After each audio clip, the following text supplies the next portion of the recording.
And we're back. And as always, I've of course missed out and left out loads and loads of things in this. So what I want to do is just hook this up really quickly and show you how it actually works. The automation on this is disturbingly simple. All we've got here is these space scanners. Now these space scanners, you just put them through a NOT gate. You can barely see it there; it's just hidden behind them. But I put a NOT gate behind each one of them. The reason for that is when they don't detect any meteors, they send out a red signal. Unfortunately, a red signal closes the doors. So if you just hook them directly up to your doors, they're going to keep the doors closed when there's no meteors and then open them to let the meteors in, which, yeah, doesn't seem very intuitive, but that's how it works. So you have to put them through a NOT gate first. There's several buildings in this game that are very similar. Now I'm just hooking them all up here to the grid, and if you watch it there, oh, actually I'm going to slow this down a bit. It sends a green signal, and then the bunker's doors start to open. Well, they theoretically, here we go. So the bunker's door open, and finally we were actually going to start running this sucker. Now I haven't hooked up the cooling solution yet, but that's not a big deal. It'll take about 100 cycles or so for these robo miners to actually overheat from constant operation, so I've got some time to get the cooling solution in place. But that's the basics of it. And if we check out, say, this meteor scanner here, the scan quality is terrible, the network quality is terrible, everything's terrible. The reason it's also bad is because this regolith is in the way. But there, it's all getting mined out, and now we actually have access to the, well, sunlight in the sky. And let's check out the light overlay. So you can see light's actually finally getting through, and these solar panels are actually starting to give out power. Now, a couple of things I did off screen before I get into some of the whys here, because I really have to actually explain the why of why we built this. I never covered that at the start, why you want something like this. I ran a power spine all the way over here, just all the way back to where the entrance to the space biome. I basically just hooked it up onto that central power spine going through the base. And I stuck in a whole lot of statues, of course, just to counteract the negative decor. So this maintenance corridor is actually a positive decor area for all my duplicates to walk through, which is always a bonus. I even stuck in a bunch of little statues up here to help out, though they're not finished with all of those yet. Now, before I get into an explanation on all of this, I just want to do one last thing. It was this over here. I just threw together a quick electrolyzer setup. It's very similar to the previous ones we set up, but this one I actually stuck, I gave myself one, I made it 2 tiles wider so I could put the Atmos sensor in here instead of up there. Just there was some problems people had with that, so I thought I'll go back with the rock solid version for this one. Now I just turned this on for a split second, and all the gases have already stabilized. There's not a lot in there. There's only grams basically, but I turned it on with this, and if we turn that on, we'll see. Yeah, the hydrogen floats to the top and stays in there. Someone actually asked the question on this. I didn't actually mention this when I was first setting them up. You want the hydrogen to float to the top, and you want the because the hydrogen naturally floats to the top in oxygen, it seems. Well, in the game mechanics in this game, and in real life as well, it seems. So the hydrogen floats up here, and once it's in here, the oxygen can't take over its place. That's why we do it that way. That I kind of left that out. That was a very big mistake. Now, high pressure vent deconstruct you. I had just hooked this up to uh, high pressure vents. The reason for the high pressure vents is I just wanted to vent all the gas out of there. I just wanted to get it running clean. Once it's running clean, I can then hook it up and actually use it properly. And for that, we're just going to hook this up here. This oxygen pipe goes all the way over here. And that's hooked up to our telescope. And the telescope is the whole reason for this entire build. I know that seems crazy, but the only reason this exists, or the whole point behind this design, was to get the telescope access to the sky maintenance free. Now, I know building something this giant for a telescope seems absolutely crazy, but bear with me here. There's logic and reason behind all of this. The first is this telescope just needs 10 tiles of sky. So let's see, somewhere about there. That's plenty of sky for that. That's all it would need, really, less than that. But to automatically open and close the doors, we needed the space scanners. And the space scanners, unfortunately, require 15 tiles either side. So out to there, and say out to about there. So that's how much sky they need to function efficiently, which is why it's this wide. You need at least 8 bunker doors to fit that in, so that's why the modules were made 8 bunker doors wide. Now, once I had got one of these up and running, I realized if you look at the scan quality here, that's got 100% scan quality. We've got 50% on the whole network. Why is it only 50%? Where are you at? You're 100, you're 100, you're 100. Okay. So each one of those is giving a third of that 50%. And that gives us 101 seconds. It works out for each scanner, I think about 34 seconds each one gives you, somewhere around there. So each one of these gives you 34 seconds of scan quality. And by 34 seconds, I mean they will detect the meteors at their latest 34 seconds before they're hit, at the best 200 seconds before they hit. So somewhere between 200 to 34 seconds, this scanner will actually pick up that there's an incoming meteor if it's on its own. These extra two are adding on, cranking it up to 101 seconds.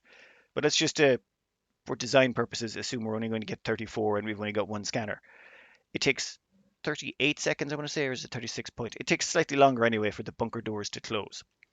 So if you only have one scanner, there's a very small percentage chance that occasionally this space scanner will detect the meteors 34 seconds out, give the signal to close the doors, but then before the doors have finished closing, a meteor or two might be able to slip in and damage this area, which would be bad. So to make it maintenance free, you need at least two scanners. So instead of putting in one 8-section tile of bunkers, I had to put in another 8 to put in the second scanner. Well, that's what I thought. So this is why the whole thing is 16 bunker doors wide. Now, I of course made a design mistake. The design mistake was I didn't realize I could place this space scanner in the same radius cone as this one. If you recall, the space scanners have a cone of influence this wide, about 15 tiles each side. I was assuming those two couldn't overlap, but they totally can. These two can overlap and share scanner space. So with just two scanners side by side, you can get enough advanced warning to actually open the doors in time. So if I had to redesign this from scratch, knowing what I know now, I would have made it 12 bunker doors wide. Now, I'd forgotten that was my whole reasoning behind this, and I just threw together my old build without even thinking.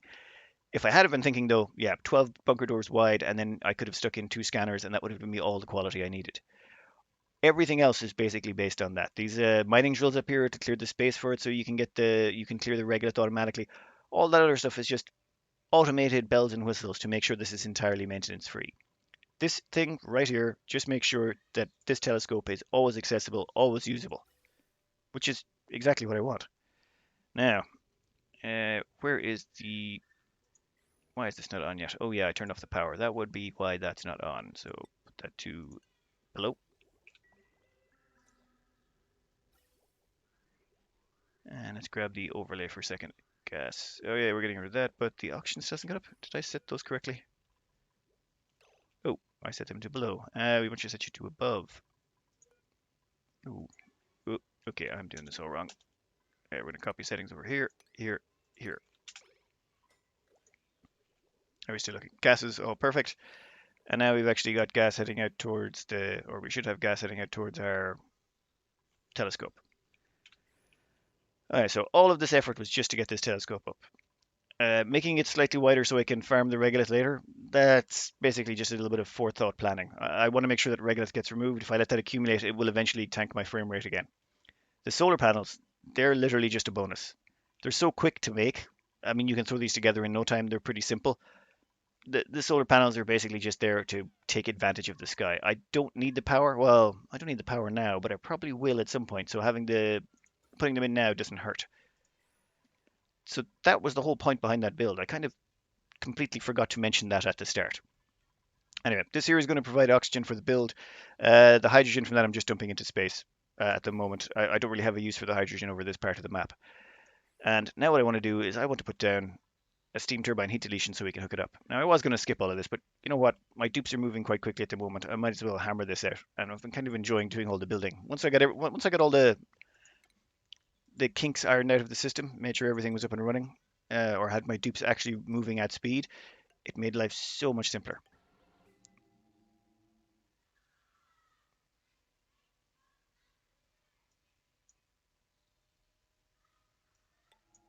Okay. Now the great thing about this is I don't even have to use insulated tiles up here. We're in the vacuum of space. It doesn't matter. So what we're doing here, standard heat deletion device. Pretty simple. It's going to be more similar to the what should we call it? The volcanic one, or the one I use for the volcano tamer. Now, if I recall, yeah, I want to switch that way. I want the output pipe to go through, yeah, that way. You can rotate the outputs and inputs on a an aquatuner. just by hitting the O button, same as rotating anything.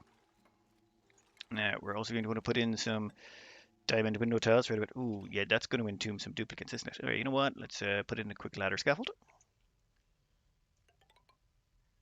Yeah, perfect. Yep. And maybe put a quick ladder scaffold this side as well. Yeah, I saw a post on Reddit there. Someone was complaining that their dupes got entombed in a one tile high build area. Like, it's sort of like building, trying to stand here and build that tile. We all know that happens, but they were very unhappy. Dead duplicates. Now, the reason I'm using this particular variant of the design is I want to run a constant cooling loop. I'm going to dump the cooling from here into this box, and then I'm going to run the radiant pipe through here to, well, do a little bit of heat exchange. Now, actually, that would be a good idea. Let's make it just a little bit bigger because we can. Yeah. More diamond tiles can't hurt. Oh, I should probably leave myself a way to do some, building in there. That would be an idea if I was thinking. Yeah, that will do. So the plan is here. The radiant pipes from this are going to flow through here and dump cooling from the aqua tuner. So the insulated pipes are going to be made of, actually, igneous rock. Doesn't matter. Oh, yeah, that's an icebox. I should really insulate that, shouldn't I? That was sloppy of me. I will make you out of ceramic. Yeah, that should work. You know what? Plenty. Now, plumbing. So, insulated pipes, they're going to pass through here. Let's see, right about there. Then we're going to switch to radiant pipes for down here. And then we're going to switch back to insulated pipes.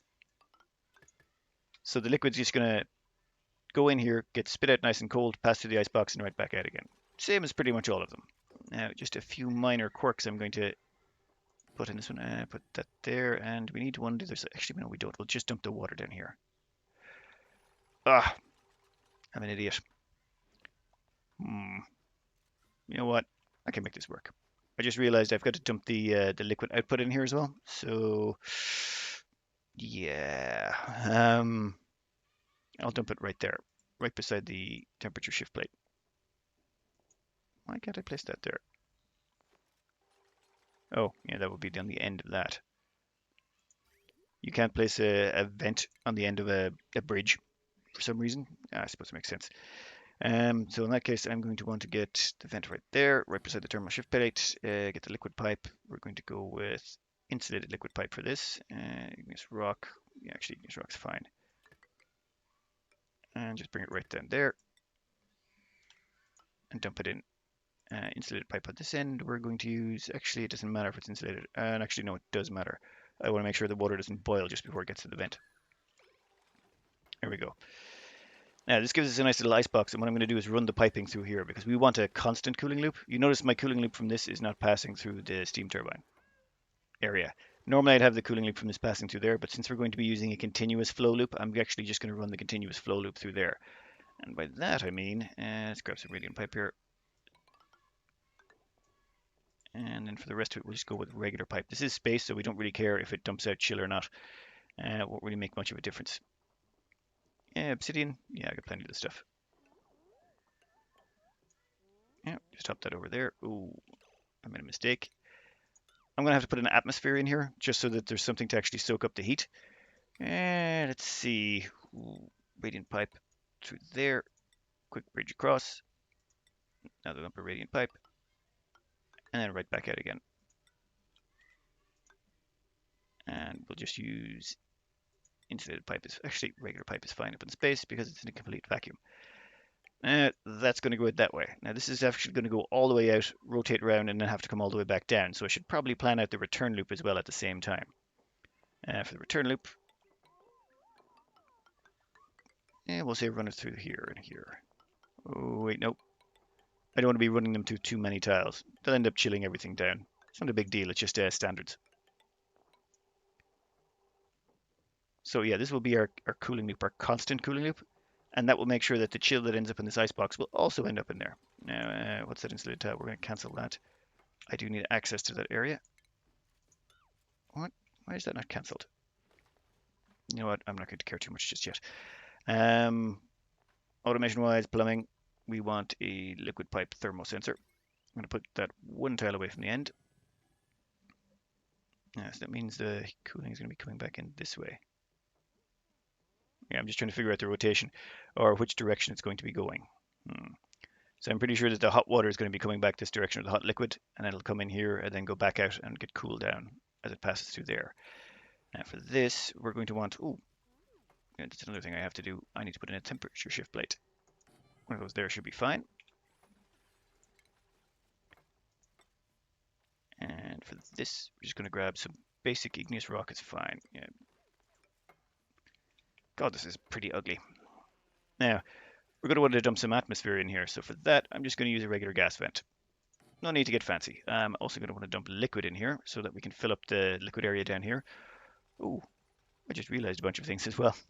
It's been a while since I built one of these in space. You actually have to put in drywall backing here, or all the water is going to evaporate. Don't accidentally forget that, pour in water for about 10 cycles, come back and go, why isn't that full yet? Not that that's ever happened to me several times. Now, I'm also going to have to put backing behind here so that the atmosphere I put in here doesn't escape into space either. And I'm also going to need a scaffold, aren't I? Ah. Boo. Hoo. One there. One there. And I'm probably going to have to come in from the top. Ugh. Really should have planned that better. For here, we're going to go with insulated tiles. Yeah, let's just use insulated, but not ceramic. We may have 400 tons of ceramic, but no point wasting the stuff.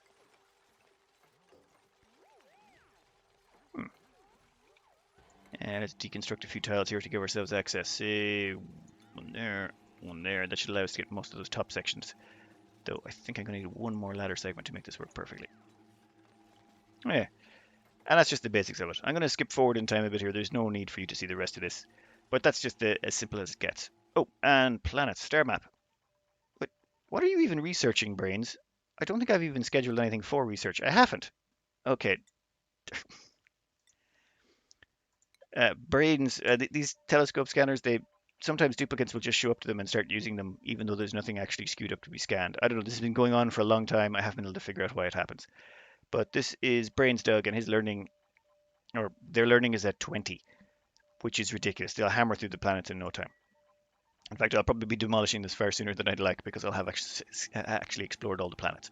Right, so I'll just skip forward in time a bit. There's no need for you to see the rest of this build. Okay, so I've got most of this set up. The main problem was actually getting the water over here. I had to bring over the water all the way from well, actually, excuse the zoom out here, but I had to bring it all the way over from my entrance point into the space biome. It's kind of siphoning off the electrolyzer setup over here, so the excess water is just flowing down here and over in here to actually fill everything up. Took a little bit of time. Now that that's all filled up, all I want to do is fill this water loop here with water, and we should be good to go. Well, good to start up. Actually, no. First thing I want to do is ventilation. I need to keep this below 100 degrees, so there needs to be an atmosphere in there so there's something to cool down. So we'll simply hook that up there. This one down here is pumped around to there, and it's going to dump into the battery box. I've got a normal battery box set up on this one as well, same as before. So I haven't actually hooked up the power to that, but the oxygen that goes in there is going to help cool that down. And where is my oxygen? Ah, gas pipe. Deconstruct that. Let's make that a priority 6. So that should get the gas flowing at least. And that will allow me to fill up both of these areas with oxygen. Well, 2 kilos of oxygen. I'm not using high pressure gas vents, I'm just using regular ones. So I'm just going to let those run until both of these are pressurized to 2 kilos. At that point, there's enough atmosphere in there that it can actually act as coolant. What's actually going to cool it though is this ice box here is, well, touching this, so it's going to cool down this area. And this one up here though, we've got a cooling loop going through it. This looks way too complicated now that I look at it this way. Okay, so this little loop here, this is the cooling loop for the aquatuner. We'll hook that up now. Grab us some plumbing. I'm pretty sure I've laid it. Yeah, I laid it all the pipes, so that should be instantaneous. That passes through there. And why is that not going out to the other side? What is this set to? If the temperature is above. Yes, the temperature is oh. Oh yes, I gotta hook up the power. Oops. Power wire, I've made those two right beside each other. Yeah, instant connect. Okay. I seem to be experiencing technical difficulties on my power consumption. Ah, yes, that was it. Yes. This power cable is running all the way back to the battery box as well. I don't mind my large scale construction projects when you get to the end of the game. It's usually fine. It takes a little bit of time, but I'd prefer to do things right than have to come back and redo them or spaghetti junction everything. Although that is a bit of a spaghetti junction.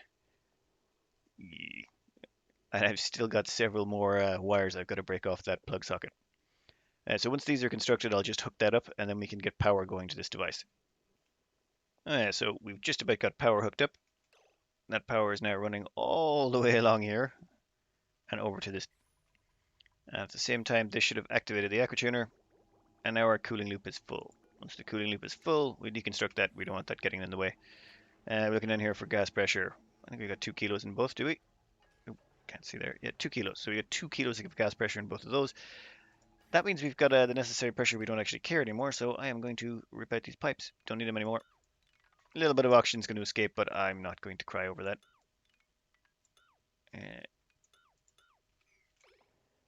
There we go. Now, plumbing wise, okay, so that's that chilling loop filled, and that will keep this ice box below 20 degrees, or well, about 20 degrees. What's the temperature in there? Yeah, it's fine. We don't need it to be, as long as it stays under about 100, we should be fine. Now, the water pipes, yeah, I'm gonna have to dismantle all those. Actually, I can reverse the flow. But next up is the bigger cooling loop. This one that goes around here. This cooling loop goes all the way up here and passes all the way around and then cools all these mining drills. So we're gonna hook this up and see how she flows. Yeah, I'd already placed that pipe segment in. That should be fine. And that's it. So that will flow through here. And as it passes to plumbing. As it passes through this area, it dumps off a bunch of heat.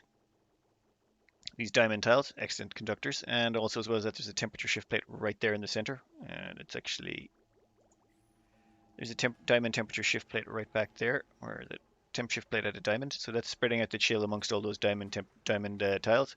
So as this petroleum passes through, it dumps a bunch of heat in here. Steam turbine eats it, all good. Then that petroleum is going to flow up here, and the petroleum goes all the way up to the top, and now we're getting the start of our cooling loop. Is that not finished? Why is that not going any further? It should be. Okay, what have I done wrong?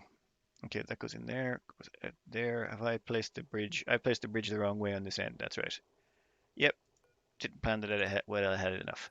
So remove this bridge, reverse it, and then the flow will start going the opposite direction. So I'm going to make that a priority 6. Alright, so once we reverse this, we should be able to get proper flow.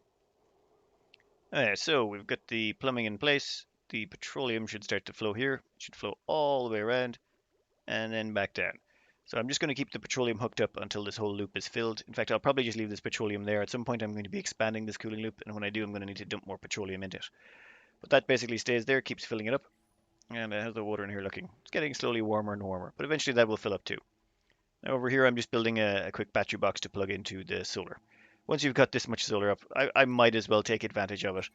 I won't need all this power immediately, but yeah, it's worth it getting it up and running. Now I'm also going to need an atmosphere in here as well. So to take care of that problem, I'm going to dump in hydrogen. Now where am I going to get the hydrogen? Well, actually, I've run a hydrogen pipe all the way up the top from the bottom of the map to the top as well. The hydrogen comes off the electrolyzer setup we built earlier, the 3 kilo per second electrolyzer setup. So that means we should have all the hydrogen we need to fill this sucker up. And I'm not actually insulating this because it's in a vacuum. It doesn't matter. I just had to. The annoying part was making sure that all of the tiles were in. Those Mafic Rock backing drywall pieces, just to make sure that none of the hydrogen I put in there is going to escape. Now, for this one, I need to get it above 2.2 kilos. So I'm probably going to aim for about 3 or 4. So I've got a little automation sensor in here. If the pressure is below, say 4 kilos, we'll make it a 4 kilo box. Then this is going to send an automation signal out, and I'll hook up a gas pipe somewhere around here. Actually, if we go back home, and that's H for home, and then over here we have our electrolyzer, isn't it? Wow, that looks tiny now. Well, yeah, so here I've got the actual hydrogen pipe, made of insulation, of course, because this sucker is really far away from the top of it. You know what? I'm going to use Mafic. Mafic is actually a really good insulator for gas pipes. So that goes all the way up to the top of the map. As you can see, I built these off screen. These just take a lot. Well, not a long time actually. The dupes are actually very, very efficient. I'll give them that. You know what? I'm going to have to figure out how to split this off. Since most of this is going to be going towards my hydrogen rocketry system, I'll probably have this as an overflow. Yeah. And since up here we don't have to worry about things like, well, heat or anything like that, we'll just run it along like that. This is just so simple to get things running up here in space. Because everything already starts in a vacuum, you don't have to care. Now, you know what? I'm going to have to put in a gas shutoff. So put in a gas shutoff there, gas pipe up to, actually, make it pretty. Now, automation wire.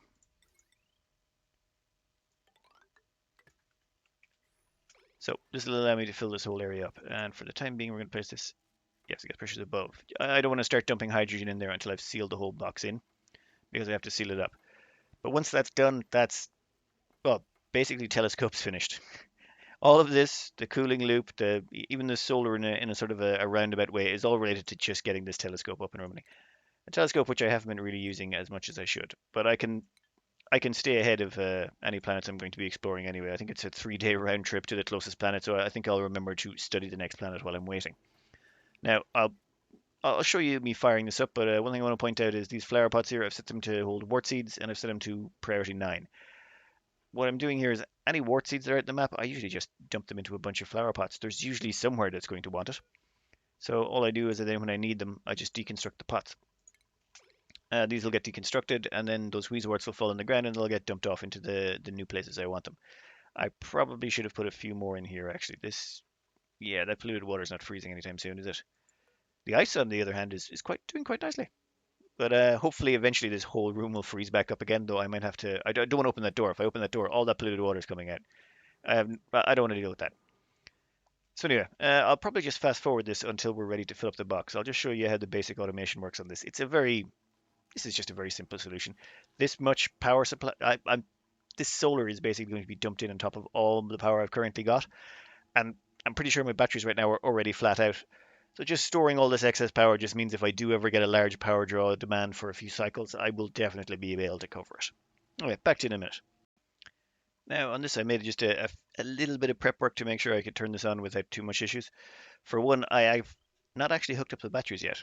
I'm going to hook them up here when the time comes. I just want to actually fill the room with hydrogen first and get it a little bit pre-chilled, just to make sure everything's working fine. So we'll set that to below. And this is the hydrogen that's coming from my electrolyzer setup. So I've got 24 duplicants. I'm churning out a lot of oxygen. I'm actually generating an awful lot of hydrogen. Enough that I should be able to fill this room in a relatively short space of time. Let's check out the gas overlay. Yep, it's already got hydrogen in there. However, I want to get this up to about 4 kilos. The reason being, if I don't have it above 2.2, these wheezeworts won't be generating maximum cooling, and eventually this whole box would overheat. So I need it above 2.2. And I prefer to give myself a nice safety margin. And a battery box this big that's in space, I don't want to cut it open ever. So I just want to be 100% safe this is never going to be a problem. As well as that I put in less batteries than is necessary. You can put in 24 batteries for every wheezewort, but I'm only putting in 22 for each wheezewort. It just makes it simpler. Plus I can make it off-center symmetrical. Now, the last thing I have to do actually is I want to deconstruct a tile here. These mining drills are not cooling down. Well, actually, they're 29 degrees. They're probably cooler than the liquid cooling I'm putting around the place. But their temperature is not changing. The reason being there's nothing to actually transfer heat between this radiant pipe segment and the mining drill itself. So we need to give them a little bit of a transfer medium. For that, it's actually not that bad. We just deconstruct that. We deconstruct the liquid pipe there, and when it deconstructs that, a blob of petroleum is going to fall out. That blob of petroleum will fall down here somewhere. Where's it going to go? Yeah, down to there. But it will evaporate into space, basically. It'll get absorbed by the vacuum. However, some of it is going to stay on that tile. The reason being there's an actual backing plate there with drywall, so that little blob is going to stay there. And because it's surrounded by airflow tiles, that means you can see there 316 grams of petroleum right there. Then all I have to do is repeat that process with every single one of them. This is a little time consuming. I wish there was a better way to actually cool things in a vacuum. But currently, this is the best method I'm aware of. So we deconstruct each one of those tiles to get each one of those pipes to get a little blob of liquid petroleum there. And then what I do is I just replace the radiant pipe segment. Once that's done and the cooling starts flowing again, this little blob of petroleum will act as a transfer medium, allowing temperature to flow between the radiant pipes and the actual mining drills themselves. Also actually allows it between the airflow tiles. Those we don't care about. Mining drills, we do. Wow, okay, that was just a complete smash of that.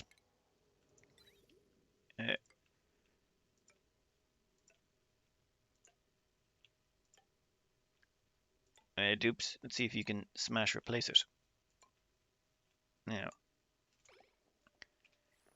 the the way the mechanics of this game work though is the duplicants are going to go for the closest piece of material to build it that is available to them. So if they're standing near gold that's halfway down the map, they'll pick up that gold and bring it up here instead of using the gold that's already lying around right beside the build project. So I'm still going to be left with a few blobs of gold that I'm going to want to sweep up just to be safe. What are we missing? We're missing one pipe segment, just one. No, two pipe segments, three pipe segments. So yeah, once all those three are built, I'll just come back and hook these up and show you what actually that should be. Why are you taking so long, Astro 5? Oh yeah, you're Astro 5. You don't actually have any build capacity. Which reminds me, those Astro guys, I've been letting them run around do building projects. That's silly of me. Where are you, Astro 6? Okay, you can do farming now. We're going to take all of you off build and dig. The lot of you. Yeah, there we go. Okay, that's better. It's just I hadn't actually reconfigured these correctly. And some of these are still on operate. Okay, well, in all fairness, I did run eight duplicates in relatively short order through the training program. So a few mistakes are made here and there. At least they can get out. And Dog's Body Out 4 doesn't have a hat. Actually, you know what? I'll do that in a minute. I just want to actually get this finished. So I'm just going to pause it for a moment. We'll just do this. Yes, I know that's going to overwrite some of the pipes in Radiant, but don't worry, I have a plan. This is probably where I got my annoyance with the pipes overwriting them when you do something like this, basically. So once I've hooked those up, I can then just cancel all the construction there so that they don't replace all those pipes. That should work. Excellent. And now we have it flowing, and we have a little blob of coolant on every drill. So the coolant's at what, 43 degrees there? So the robo miner is staying at 43 degrees. This will keep all my robo miners cool, and I can extend this as needs be. So finally, we have a telescope that can be used 24/7 without any interruption, assuming I remember to actually queue something up. We have regolith will never get in the way. The scanners will always be able to scan the sky so long as there's no meteors incoming. One thing I did here though is I hooked up all three of these scanners into the same grid. The reason being, well, it's their detection. See the scan quality network? They can detect it 200 to 100 seconds, 101 seconds out. So right now, with all three of them connected, if one of them detects it at 200 seconds out, it'll go, oh, close the doors. And the other two will go, wait, we haven't caught it yet. See, their detection is independent of each other. So even though all of them share the same scan network quality, this one can go, oh, I've seen him 200 seconds out, but these two mightn't have detected it yet. And they'll go, no, no, we can't see anything. We're good. So by connecting all of them into the one grid, this means the last one to detect them will be the one that closes the doors. The line will be kept green by the ones that can't detect the meteor showers yet. So that just means the doors will stay open for longer, but still close in plenty of time to not let any meteors through. It's just a small little thing to make sure things are handier. As well as that, if you keep them on three separate grids, let's say, so they're hooked up to three separate sets of doors, once one of them detects it, it will close the doors, and that will actually reduce, that scanner will no longer be able to scan the sky, which will reduce the quality of the other two, which means they're going to detect it later and later. And if you get unlucky, it might happen that two of them detect it, close the doors, and the third one is left with reduced scan quality and might actually let something sneak through, which would be bad. Did that duplicate just finish that? Yes, they just did finish that planet. Wow, okay, I forgot their research was that insane. Actually, one second, let's have a quick look to see how long that takes, that dupe. That's a further away planet. Maybe it'll take you longer. No, they're doing it pretty fast. I got to remember to stay on top of that. I'll scan all the planets and then I can deconstruct that. Well, actually, you can't. If you want to retain access to the star map, you actually have to have a telescope built on the map. If you don't, you can't access the star map anymore. Now, what's the temperature like in here? 41 degrees. Pressure should be 4 kilos. Oh, we're not 4 kilos yet? Oh, yeah, okay, so I didn't have that much. Now you see here, this is consuming 486 grams of vacuum. What it really means is it's consuming hydrogen. These things are a bit buggy. So if I look in here, I can see the hydrogen pressure is about 1200 grams. So these things consume about half the atmospheric pressure of gas around them. A little bit under half the atmospheric pressure. The reason being they're actually pumps in their own right. You can do things with these to pump gases around the place. Like if you wall them in on certain sides, they'll suck up gas from the bottom and spit it out the top. So they kind of under pressurize themselves when they're active. So they should give you full capacity in 2 kilos of hydrogen. But unfortunately, that's not the case. Because they under pressurize themselves by moving gas around, you've got to get it up to about 2.2 to be comfortable. And if you place multiple ones of them, like if you put 10 in a row, they end up under pressurizing each other. So you also got to put in even extra gas on top of that. It's a quirk of dealing with the Wheezeworts, especially when you're trying to build something that's temperature efficient and not wastes all the Wheezeworts you have on the map. It's just good to know, put in some extra gas. 3 kilos is usually fine, unless you're lining up 10 in a row, in which case I'd probably recommend about 6 or 8 kilos. Though you might want to do your own testing on that. Anyway, cooling loop done. Power supply, battery for our solar banks are done. Mining drills are all going to be operating forever, and we can now do all the star maps. Why is that? Oh yeah, someone's probably asleep. And we can now scan all the planets we want. So that's all done. That is literally 100% done. No need for maintenance anymore. Actually, do we need to remove anything? I'll probably want to deconstruct some of these. Yeah, you know what? I don't care if I lose a bit of water. I have swimming in the stuff. The petroleum filler, the one that filled that cooling loop, I'm going to disconnect it, but leave it there. I'm probably going to be extending that loop at some point when I need more regolith later on for my shovels. So I'll leave that there. But barring that, it's rock solid. This is something you will never have to look at again. This is what my favorite thing about designs like these. It's done. There is no maintenance required. You never have to look at it. You never have to worry about it. It's like the where is it? The petroleum boiler. Yeah. Once I eventually got all the kinks ironed out of it, which took okay about 100 cycles or so, I haven't looked at this since. This has been running successfully for hundreds of cycles. I don't have to do anything. As well as that it's so magma efficient that this volcano is actually keeping it full. So handy having a volcano. So my duplicates don't even have to pull geothermal magma. That was really only for demonstration purposes anyway. You could get away entirely with just the volcano. So all of these things are automated and complete. I went to work for 12 hours and left this running when I was doing the clean. So this base is effectively infinitely sustainable right now, except for, actually no, filtration medium is now covered. We have regolith farming completed. So next up is rockets. Now I just like to cover one thing on rockets before we start getting into them.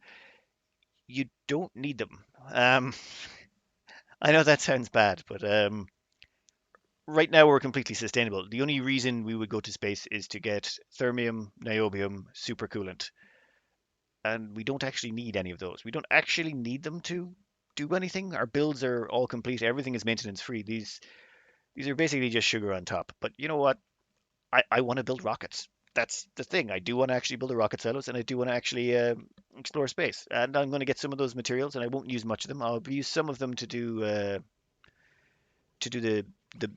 mining of regolith over here, or the regolith harvesting. So I will need some space metals for that. That's about the only thing I need space metals for. But it's just one of the weak points of the game. Many people have pointed it out, so I just thought I'd acknowledge it. There's no real reason to go to space. Usually, if you build your base in the correct manner, you can get to a point where you don't need it anymore. Anyway, that's all that out of the way.